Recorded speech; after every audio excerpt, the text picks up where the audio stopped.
Fun fact, jurusan kamu apa? 1. Jurusan punya tim riset namanya Antasena. Di tim ini risetnya mengenai mobil, inovasi mobil dengan bahan bakar hidrogen. Fun fact kedua, satu-satunya yang punya smelter di Indonesia, mini smelter, walaupun mini. Terus yang ketiga, jurusan yang paling muda sefakultas. Muda, masih umur 21-an, seumuran kita lah ya. Terus yang keempat, baru-baru ini dosen dari teknik material metalurgi, karena dosen merupakan unsur dari jurusan, jadi aku masukin ke fun fact jurusan. Nah, dosen ini sedang melakukan riset tentang nanochitosan buat pengobatan COVID-19.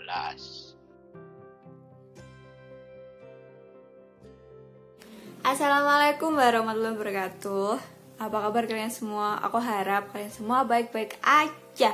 Oke, perkenalkan, nama aku Vidya. Dan di video kali ini aku bakal tanya-tanya, ngobrol, berbincang sedikit sama temanku mahasiswa teknik material dan metalurgi ITS.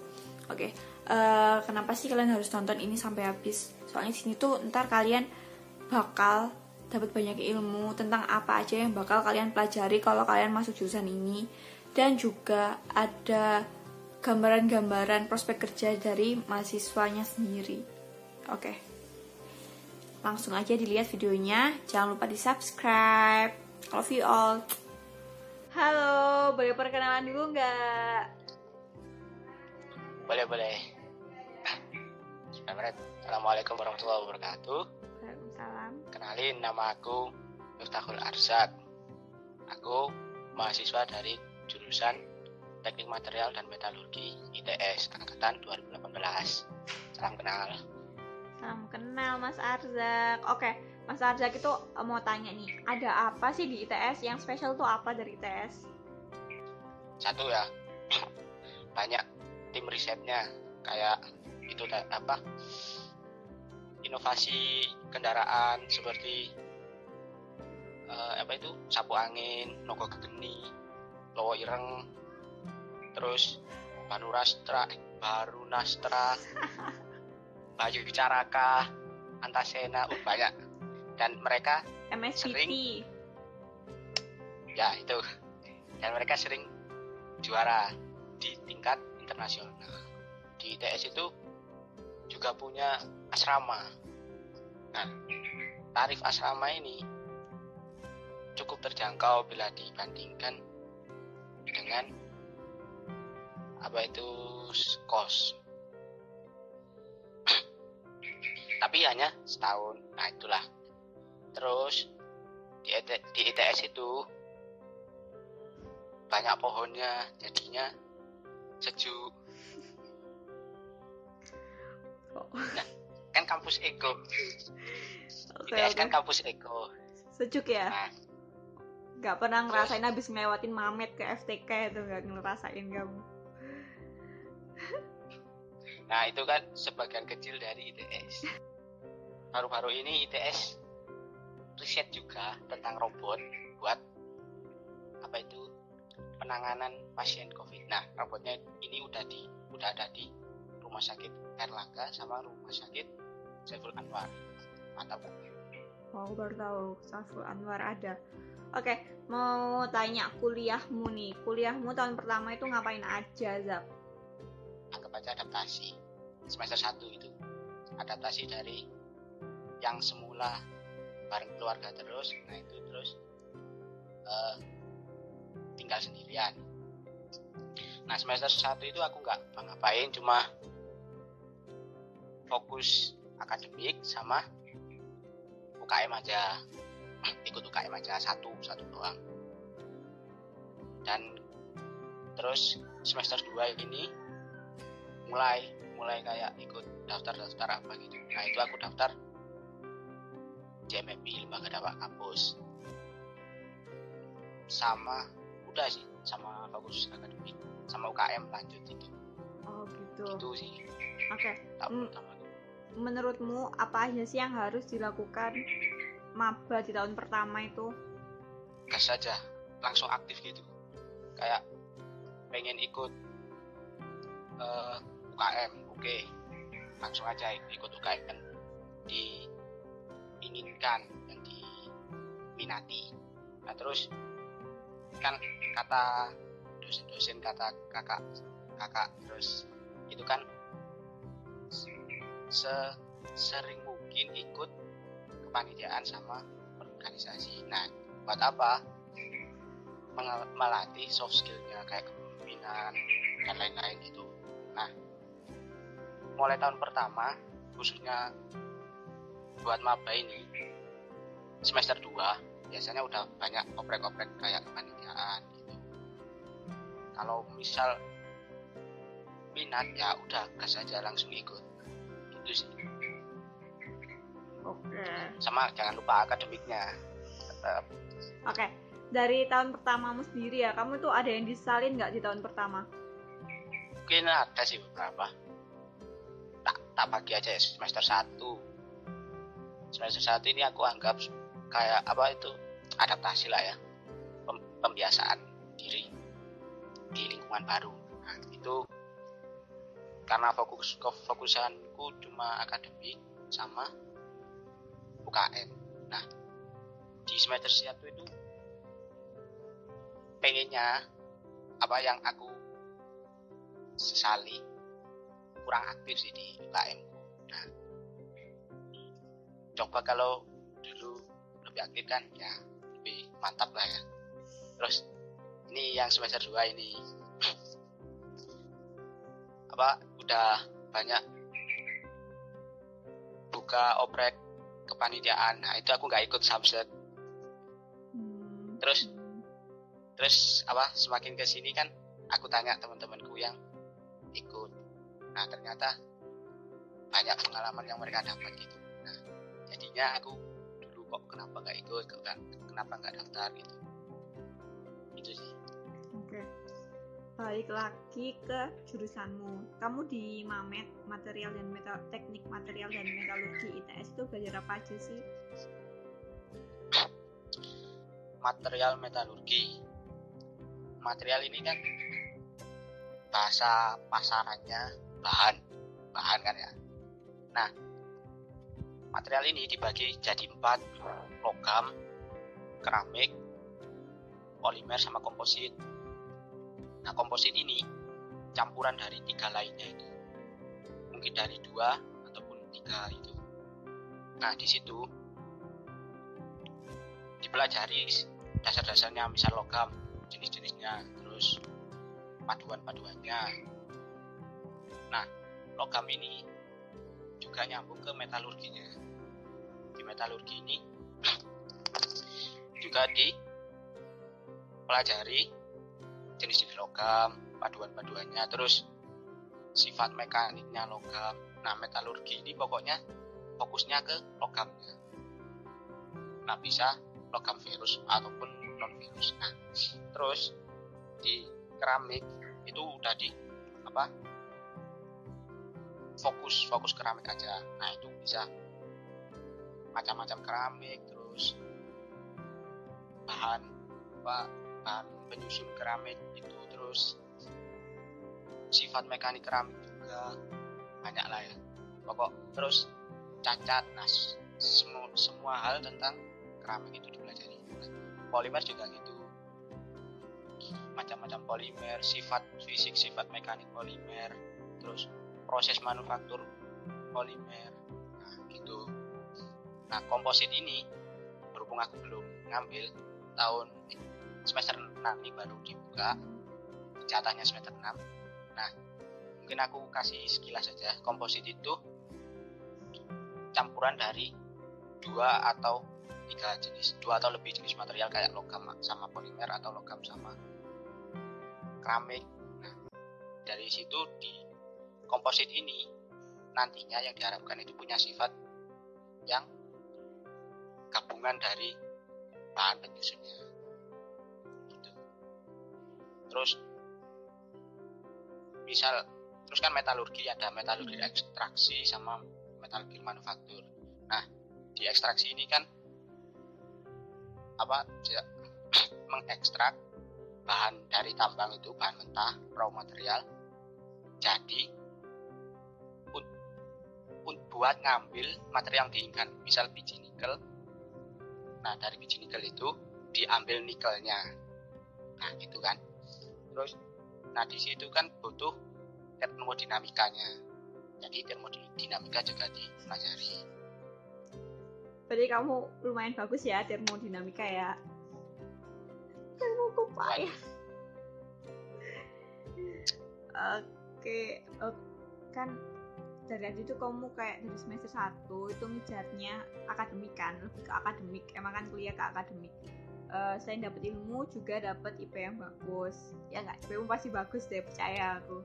Pasti di atas kumulat, ya nggak? Nah, alhamdulillah. Udah bisa ditebak, bau-baunya tuh udah kaget gitu loh. Nah, kamu pernah nggak sih depresi gara-gara kuliah? Oh, pernah kayak gitu aku. Ya, kalau misal emang pas kayak gitu ya aku ya udah jalani aja, nggak sebisa mungkin nggak mengeluh gitu kan. Soalnya kan itu emang tugas, semacam tugas hal yang harus kita lakukan gitu. Kalau misal emang nggak kuat lagi, nggak usah dipaksain, jadi santai aja dulu. Mengistirahatkan. Nah, kalau udah relax, itu kan pikiran udah refresh, nah buat mikir mungkin insya Allah lebih baik. Ya, berarti butuh istirahat kan ya. Oke, Zak, aku mau tanya nih, tugas-tugas yang pernah kamu jalanin selama kuliah yang paling berat itu tugas apa? Laporan praktikum. Nah, ini ada ACC dosen. Nah, ini disetujui dosen gitu kan laporannya ini. Nah, ini untung-untungan dapat dosennya. Aku dulu dapat dosen yang sangat kritis, yang sangat mengkritisi apa yang tertulis di laporan itu dan mengkritisi apa yang kita jawab. Untungnya itu kelompok. Nah, tapi pas ada pertanyaan jebakan terus kita terjebak, itu dibulet-buletin. Nah, itu yang paling memutar otak buat jawab pertanyaan Pak dosen Pak atau Bu dosen. Oke, jadi itu ya kayak dapet dosen yang enggak pas. Emang dosen macam-macam kan sifat karakteristiknya. Sama sih, aku juga gitu kok. Oke, aku kayak dulu tuh waktu semester 3 baru tahu dari kamu, dari siapa gitu ya, kalau Mamet ITS itu sama modelannya kayak pertambangan ITB. Itu bener gak sih? Terus prospek kerjanya kayak gimana?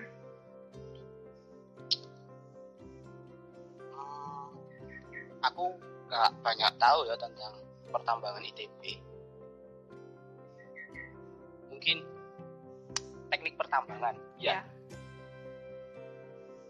Ini cuma pendapat aku sih. Mungkin kayak kalau di teknik pertambangan ini lebih ke cara nambangnya, cara mendapatkan raw material dari bumi kita tercinta ini. Mungkin kayak gitu. Nah, di material metalurgi ini kita lebih fokus ke mengekstrak biji raw material ini buat ngedapatin logam yang kita inginkan. Seperti contoh tadi biji nikel dari bumi kan ini masih kayak batu-batu gitu.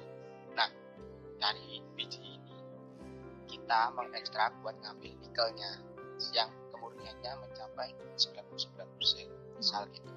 Kalau emas termasuk nggak? Bisa, emas. ada kok kalau nggak salah alumni material metalurgi yang ke Freeport. Ya banyak sih kalau itu. Oh, aku mau tanya lagi nih, prospek kerjanya itu apa sih dari Mamet sendiri? Prospek kerjanya bisa dijabarin dari bidang keprofesiannya. Nah, di Mamet ini ada 4 bidang keprofesian. Material inovatif, metalurgi ekstraksi, metalurgi manufaktur, sama korosi dan pengendaliannya. Nah, di material inovatif bisa mencakup ini keramik, polimer, komposit, dan lain-lain. Nah, di situ jadi kan bisa masuk ke perusahaan-perusahaan yang fokusnya di bidang itu. Misal di keramik bisa di lantai, terus bisa di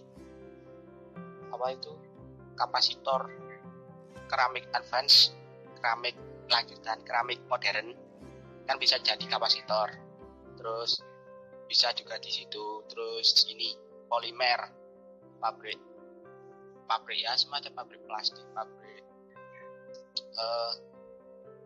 galon mungkin kan, pokoknya yang gitulah. Nah, komposit ini banyak aplikasinya, kayak ini lantai kereta, nah itu kan. Terus fiber glass, fiber serat kaca, karbon fiber, serat karbon kan juga banyak toh itu perusahaan-perusahaannya. Nah di situ. Terus ini bisa jadi welding inspector. Waduh. Kan welding.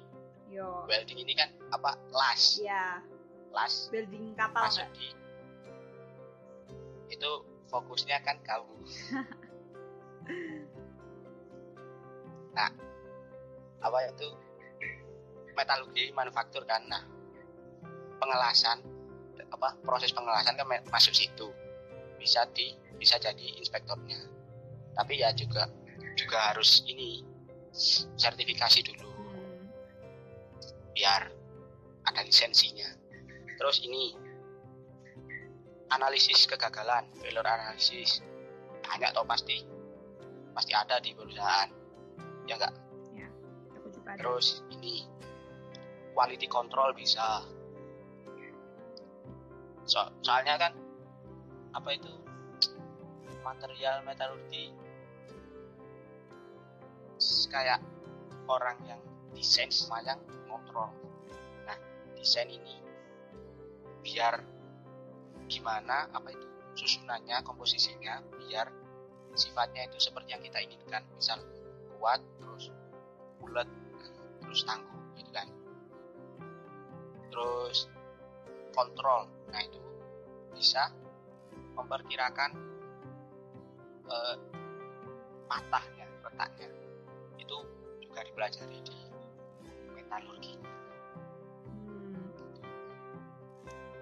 Itu semua ya. Jadi intinya kalau menurut aku ya, di Mamet tuh kena prospek kerjanya itu luas banget, soalnya semua bahan yang ada di sekitar kita itu tergolong, maksudnya ya yang dipelajarin sama anak Mamet, ya nggak sih? Semuanya dari lantai, walaupun kamu belajar kayu-kayu juga masuk material nggak sih? Masuk komposit. Yo kan. Juga. Ya jadi semuanya itu makanya prospek kerjanya luas, dari pabrik galon sampai ke inspektor dan lain-lain. Ya gak sih? Oke, mau pertanyaan terakhir. Tips biar lolos ke jurusan impian. Waduh, yang pasti kan kalau udah deket-deket ujian akhir, ujian SBM ataupun milih SNM itu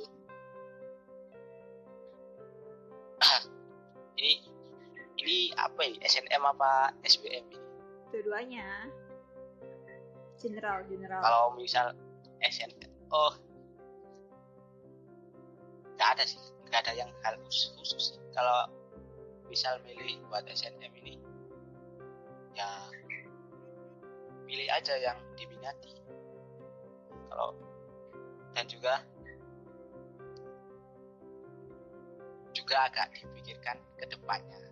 Misal minat juga terus apa itu cuma sekedar minat doang kan kayak kurang dong apanya modal ininya pertimbangannya. Tapi ya nggak apa-apa sih, terserah.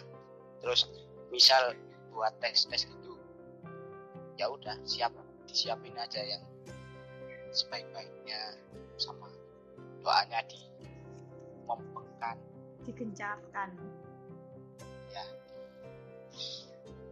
ditingkatkan di atas rata-rata. asik. Oke, sudah. Oke sih. Oke, makasih Mas Arzak, makasih semuanya yang nonton. Assalamualaikum. Sama-sama. Waalaikumsalam warahmatullahi wabarakatuh.